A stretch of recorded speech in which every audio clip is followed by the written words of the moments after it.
स्त्रीर प्रकृत भल पाइबा तो सेतेबेले जना पड़ी थाए जेतेबेले स्वामी पाखरे किछि न थाए अबा स्वामी संपूर्ण निस्व होई पड़ी थाए। निजकु एमिति भाबरे गढ़ केही तुमकु हुए तो छाड़ी चली जाई परिबो किंतु केबे भी भूली परिबो नाही।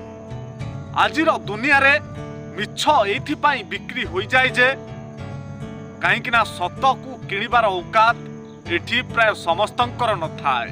मनीष समय पाखरे कम और अभिनय पाखरे संपूर्ण रूपे हारी जाई थाए। कारण किछि लोक निजर स्वार्थ पई एमिति भाबरे अभिनय करंती जे तांकु बुझिबा बहुत कष्टकर होई पड़े। जीवन रे काहाकु कंदेई हजारे दान धर्म कले किछि लाभ नाही। जदि जणे दुखी मनीष मुहरे टिके हस फुटेई पारिल तेबे तुमकु कोनोसी मंदिर जीवार आवश्यकता पड़िबो नाही। जहार विचार अदालत करिपारे नाही तार विचार समय करिदिए। आउ समय जेतेबेले विचार करे सेतेबेले कोनोसी साक्षी प्रमाणर आवश्यकता न थाए।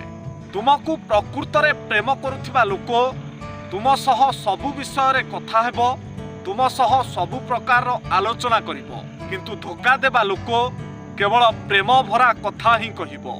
मु अन्य काहा पाखरे दामी होई न पारे किंतु निज पाखरे बहुत दामी। प्रत्येक मनीष एही कथाटिकु मन भितरे भाबिबा दरकार। तेबे एही भिडियोटी आपनकु किपरि लागिला मतामत देबाकू जमारू भी भूलंतु नाही। आ जदि भिडियोटी आपनकु भल लागि थाए तेबे निश्चय शेयर करो।